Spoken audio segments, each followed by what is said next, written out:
Fiscal responsibility. It's a fancy phrase that simply means being responsible with the country's money. Politicians throw it around all the time, but what's in it for me? Especially now with the pandemic.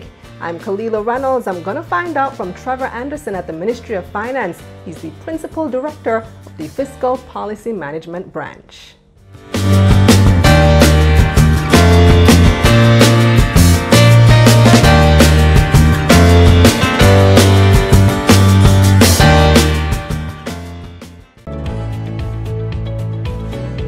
This program is brought to you in partnership with the Ministry of Finance.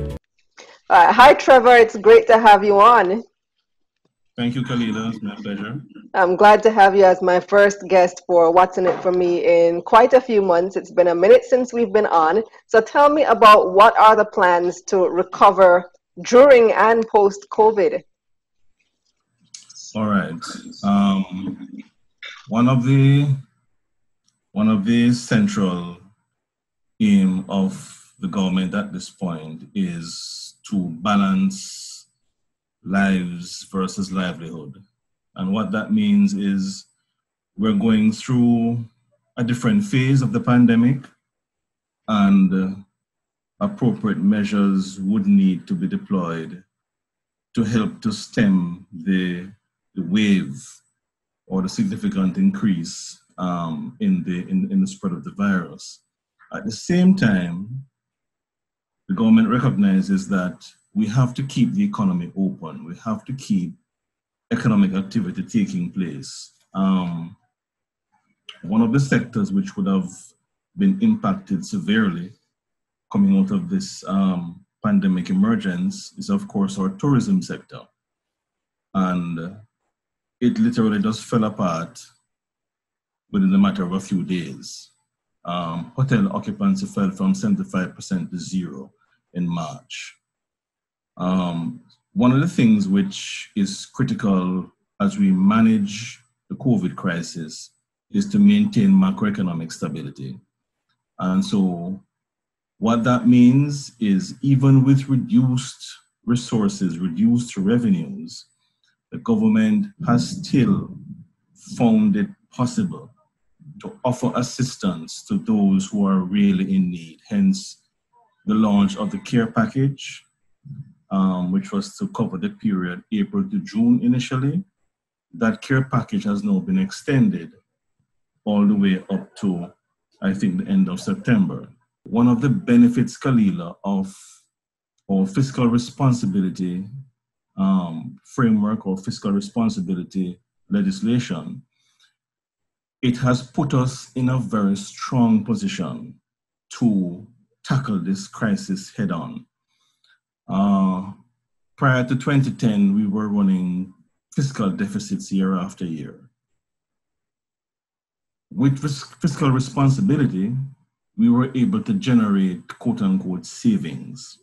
Now, those savings were to go towards debt reduction. That's the whole premise of running these primary surpluses, because we need to pay down the debt. So the government was in a fairly strong position.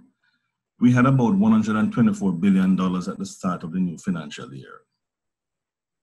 In addition to that, the prior 2 years leading up to this crisis, we were able to set aside resources. Before you move on, Trevor, so you said that those savings were supposed to go towards debt reduction. They were earmarked for debt reduction. Is it that they're not going towards debt reduction anymore? They're going towards COVID recovery? Not exactly.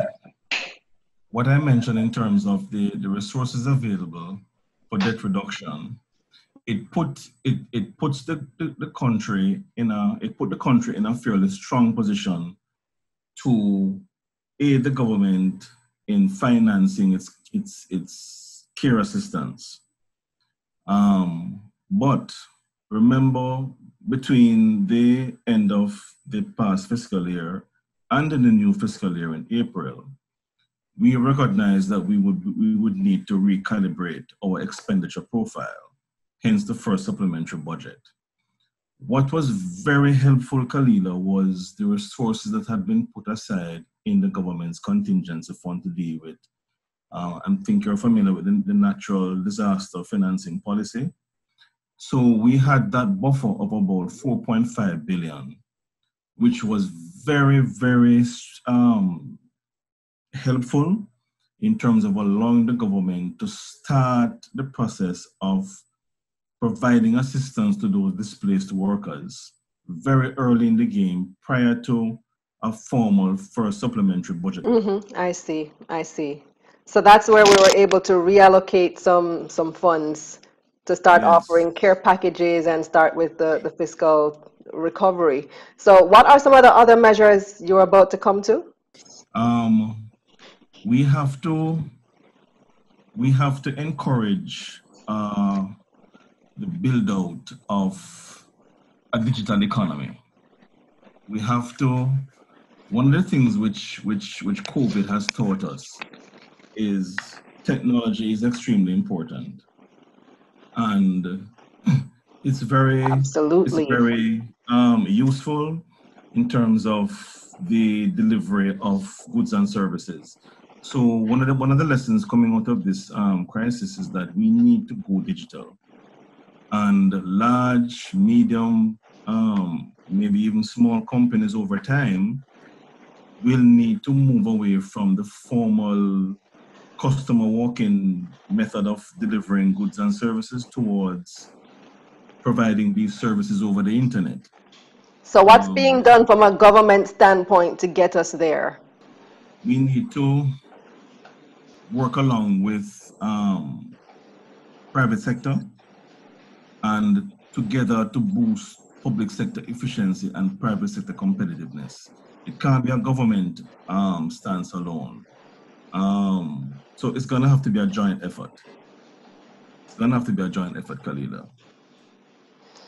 But what will be the steps that the government is taking? I understand that it will be a joint effort. Obviously, the private sector has their role to play, but what is the government's role? What do you do to get us there?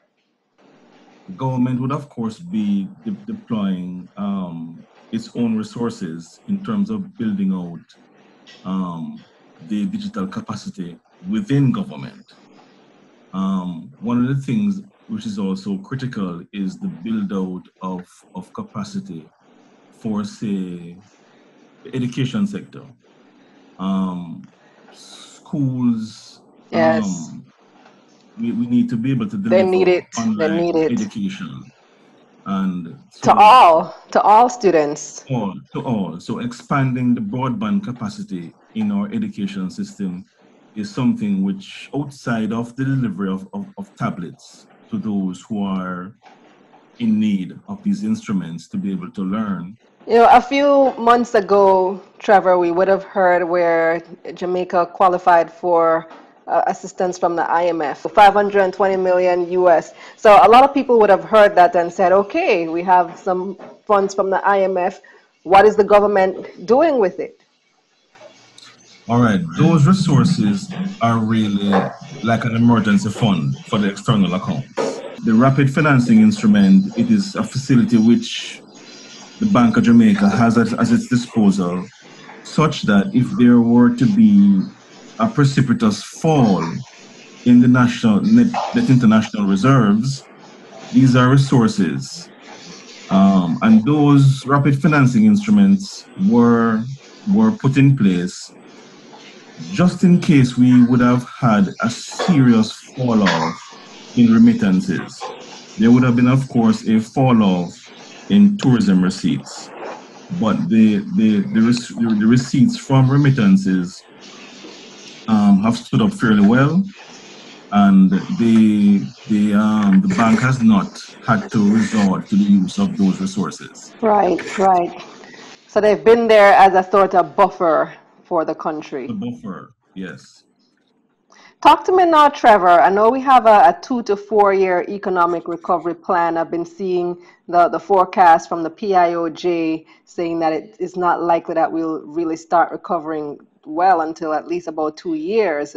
So talk to me about the plan between the next 2 and 4 years that's being crafted by the government. And the plan is to not only broaden the linkages to tourism sector, but we need to also strengthen the other sectors such that we minimize the risk of a significant fallout if, say, tourism were to collapse within the next 5-7 years because of another pandemic. Absolutely. So which are the ones that we should put priority on? This includes not only agriculture, it also means we need to focus on manufacturing. So in all of this then, Trevor, let me ask the overarching question. I've been hearing you talk about what the plans are by the government, you know, the reserves, the buffers that we have, but what's in it for me, the average person? Okay. What's in it for you, the average person, is you have a sense of confidence, you have hope that there will be a return to some semblance of normality. At the end of the next 2, 3, 4 years, the plan is that the economy can recover the ground lost. And one of the significant benefits of macroeconomic stability is the ability to procure resources at very low interest rates. We're below 2% now for years.